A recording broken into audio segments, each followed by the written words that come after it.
One of the Liberal Party's newest MPs is facing backlash over an exchange he had today at committee. Michael Ma was questioning a witness who is against Canada accepting Chinese electric vehicles. That witness raised human rights violations against Uyghurs in China, and Ma questioned the evidence of that claim. You claim about forced labor in Shenzen. Have you witnessed this yourself? Have you been there ever? I've been to China many times. Have you witnessed since forced labor in 1979? Have you witnessed forced, just a short answer. Have you witnessed forced labor in Shenzhen? Yes or no? So did you get that from hearsay? I work closely with Human Rights Watch where researchers did witness it. So thank you. Ma's office sent a statement to defend his action, saying Michael used a quick burst of yes or no questions to move away from the anti-China EV witness and then to give the floor to the pro-China EV witness. That was the strategy on paper. The CBC's Olivia Stefanovich caught up with Michael Ma literally on Parliament Hill after that statement was issued. To challenge a witness on forced labor in China. Do you believe there's forced labor in China? You do? Is that a yes, Mr. Ma? Sorry, I'm late for a meeting. Yes, but can you please explain your comments at the Industry Committee? I have no comment at this time. The Conservatives are making it seem like you don't care about forced labor in China or you don't believe in it. What do you think of that? Well, they like to exaggerate always. Was it really an exaggeration? Do you believe there is forced labor in China? I believe there are forced laborers all over the world.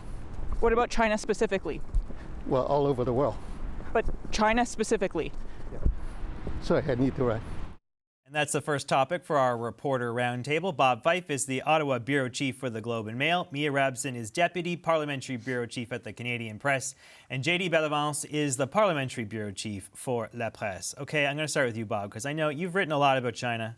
You followed this issue. You know what's going on in Xinjiang. You know what the past parliaments have said about possible genocide in that part of China. Seems like Mr. Ma sort of downplaying potentially that sort of issue, forced labor in that part of the world. What do you make of that exchange? Well, first of all, the witness who, is Margaret McCraig Johnson, who is actually a former senior civil servant. She's highly respected in this town. And the question, and when she knows what she's talking about, and she's read up on Human Rights Watch, for example, has talked about aluminum that is used in EVs and other products from China that are used from forced labor. We have laws in this country against forced labor.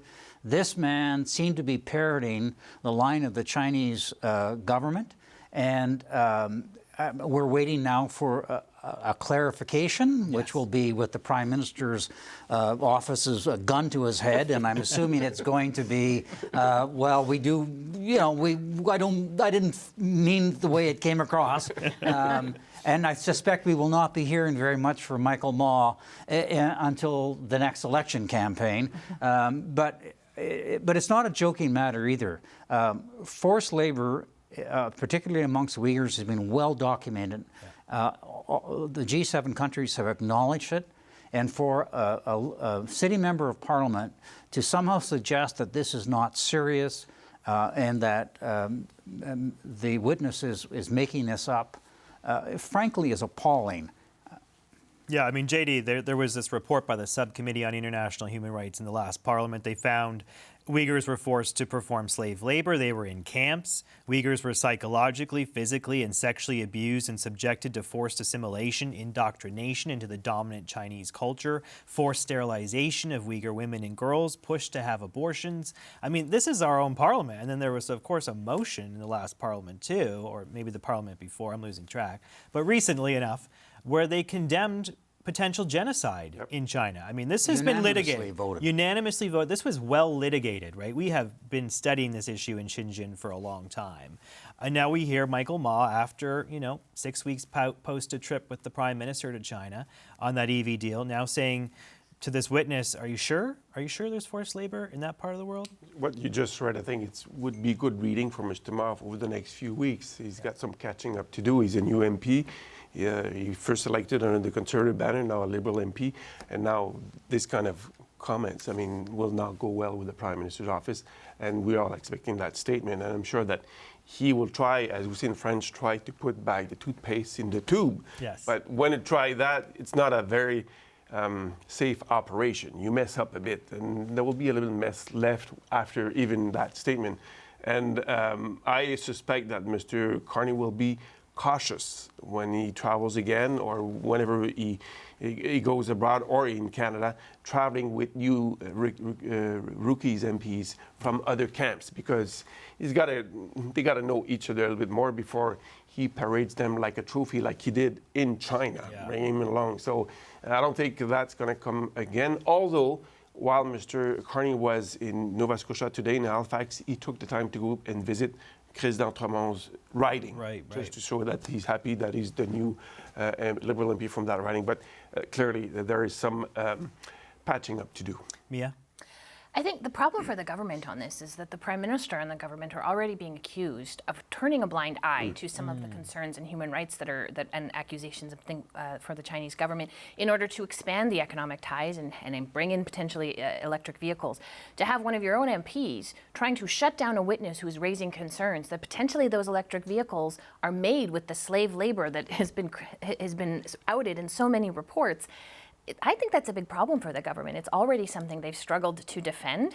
They haven't really defended it well, and now they have an MP who's trying to sort of, well, do you really have? You haven't seen it with your own eyes. Well, I guess we haven't. It doesn't really happen. Like it's a big problem for them. I think it's a question that the Prime Minister is going to get the first time he stands in front of a mic. And we've heard that the budget cuts have led to either layoffs or movement of people who are responsible for forced labor in the global affairs and economic social development department have either been laid off or moved to other portfolios.